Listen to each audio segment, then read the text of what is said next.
Makanya kita mengingatkan selalu agar jangan terbuai dengan keadaan. Selalu beliau mengingatkan kepada kita dengan kemenangan di dalam kitab Fathur Rabbani, kemenangan yang datangnya dari Allah Ta'ala.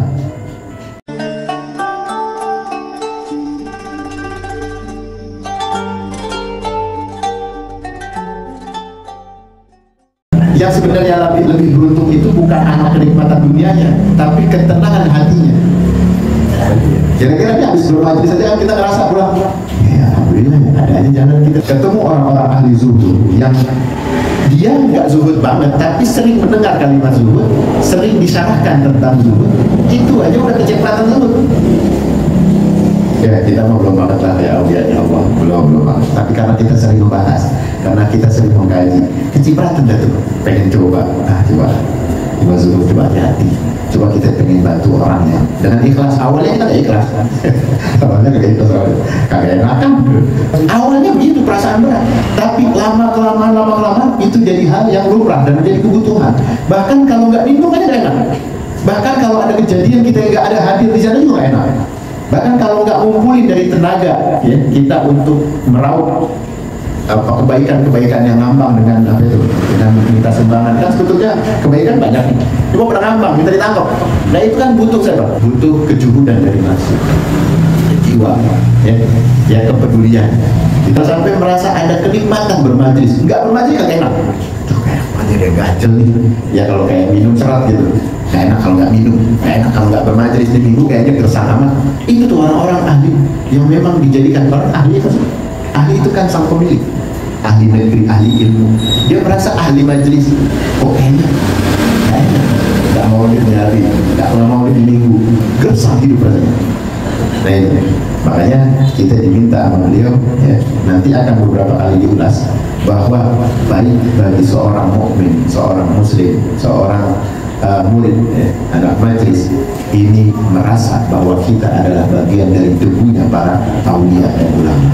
Pengen nimbrung jadi debunya, kita pengen. Ya. Ketika hati mereka disibukkan dengan urusan-urusan dunia, maka dia akan dibangunkan dalam keadaan miskin papa. Kita kayak enak punya apa? Dari dulu tidur sama urusan dunia, pas bangun udah bangkrut, gak punya apa-apaan. Bangkit nih dibangkitin, miskin gak punya apa-apaan, gak enak rasanya. Jadi itu, nauzubillah min dzalik. Makanya kita minta sama beliau ya, sering-sering untuk menahan diri dari nafsu-nafsu yang membuat kita lalai dan lupa. Itu. Wahai muridku ya bunayya, tinggalkan nafsumu dan hawa. Ya, kita diminta jangan sampai terperdaya untuk memerangi hawa nafsu. Jadilah kalian sebagai tanah yang diinjak oleh para sufi itu.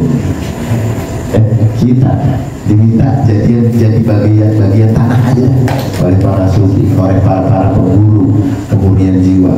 Kita pengen jadi tanahnya, jadi bijak aja apa? Menjadi debu-debunya yang menempel di tangan mereka. Kayaknya gitu. Ya kayak kalau aja orang tabarukannya pengen salaman cium tangan, itu bukan pengen mendewakan mereka, bukan. Karena di tangannya lah ada zikir-zikirnya Allah jauh lebih banyak. Dari tangannya lah kitab-kitabullah dibuka, dikebet. Itu tuh kudu mikirnya di situ. Jangan kita ngerasa kayak orang dengan fenomena sekarang, dengan aktualisasi otaknya dia berpikir, ngapain kita nyembah dia? Bukan nyembah dia, bukan kita muliain, bukan kita pengen. Di tangan para ulama itu, ya, itu ada zikir-zikirnya Allah sering terlantun oleh tangannya, jauh dari hal-hal yang membawa kezaliman.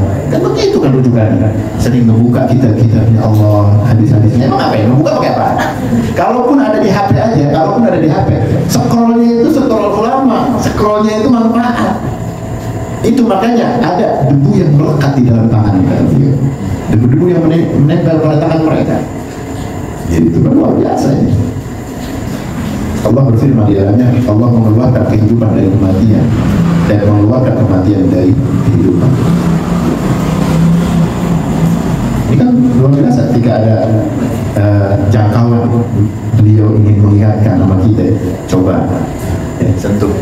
Di dalam hati kita itu ada kematian yang kalau disetrum sama para ulama, sama oleh tangan-tangan keberkahan, hidup tuh. Jadi hidup dan nyetrumnya. Ya kalau aja baterai udah mati nih, udah bukan lowbat lagi, ya, udah finish lah bahasanya. Kalau lowbat itu masih lemah. Jadi ini kan perlu dicas. Ada yang kalau dicas itu masih nggak konek.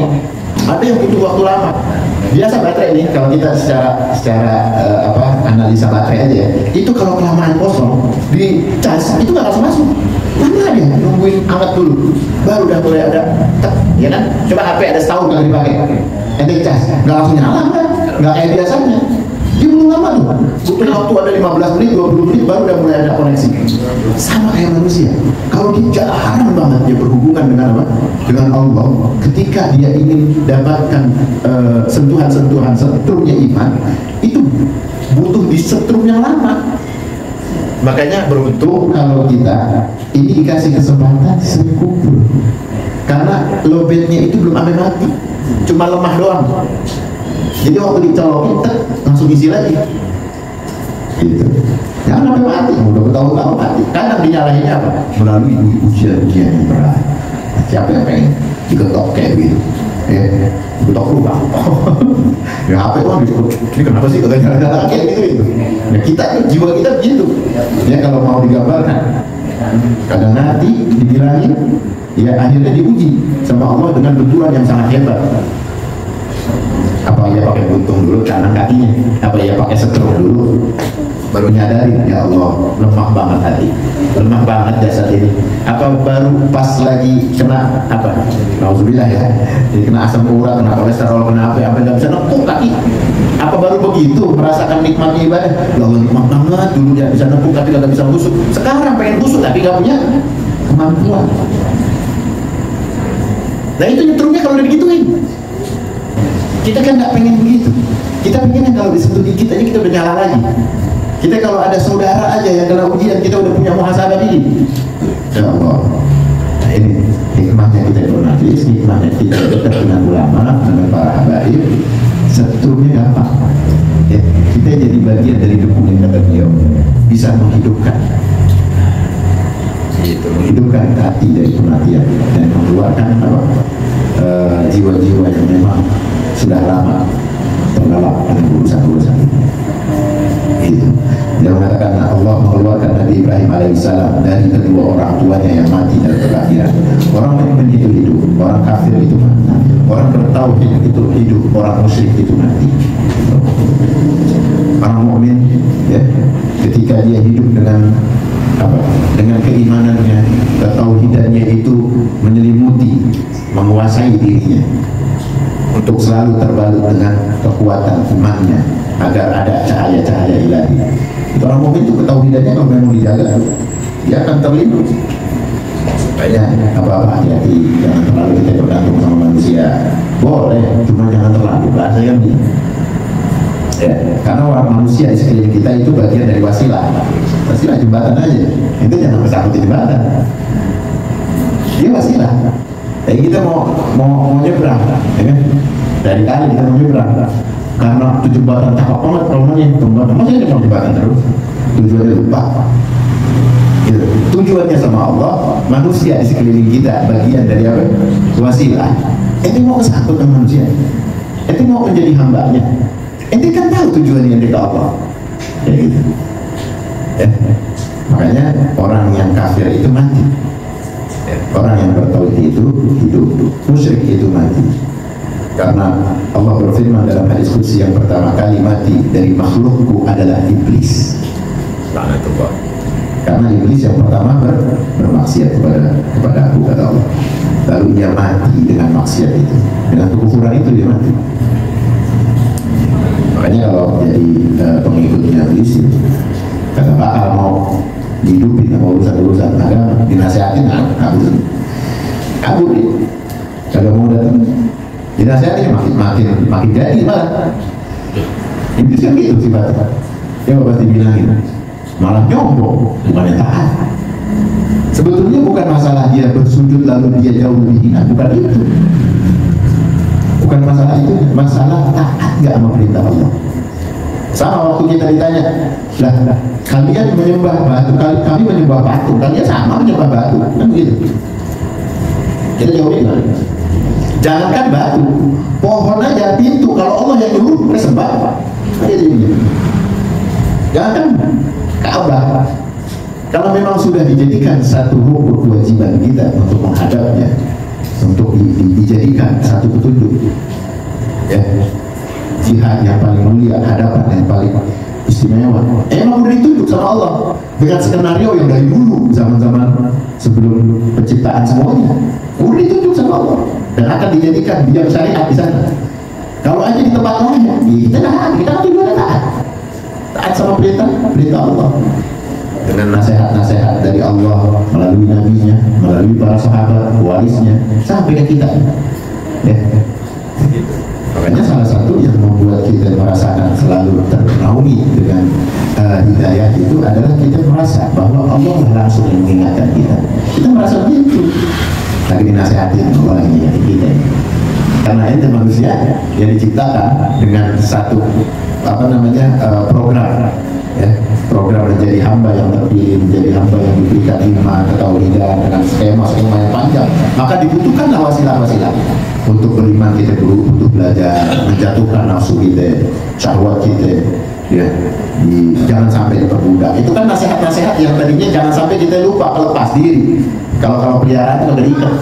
Karena memang udah keikat, udah terbiasa, udah jadi petunjuk, nggak pakai diikat, dan bisa sendiri pulang, udah bisa sendiri bawa nafsunya, bawa dirinya. Awalnya memang kita dilatih, ya, dengan orang tua kita. Makanya bersyukur kalau kita jatuh ditakdirkan di tangan pelatih-pelatih yang memang bertauhid. Siapa itu wasilahnya? Orang tua kita. Lalu dikumpulkan dari orang tua wasilahnya kepada kawan-kawannya orang tua. Kita disekolahin, kita dipondokin, ya. Kalau enggak terlambat dari sana juga kita dikumpulin sama orang-orang yang enggak jauh banget dari urusan-urusan zikir sama Allah. Apa itu? Maulidan, tahlilan. Sekumpulan kita dulu. Awalnya sama kumpul-kumpul ikut berkatnya doang. Udah maulid itu sore ada berkatnya. Ya, awalnya begitu. Jadi kita bersyukur. Ya, lahir udah diasarin.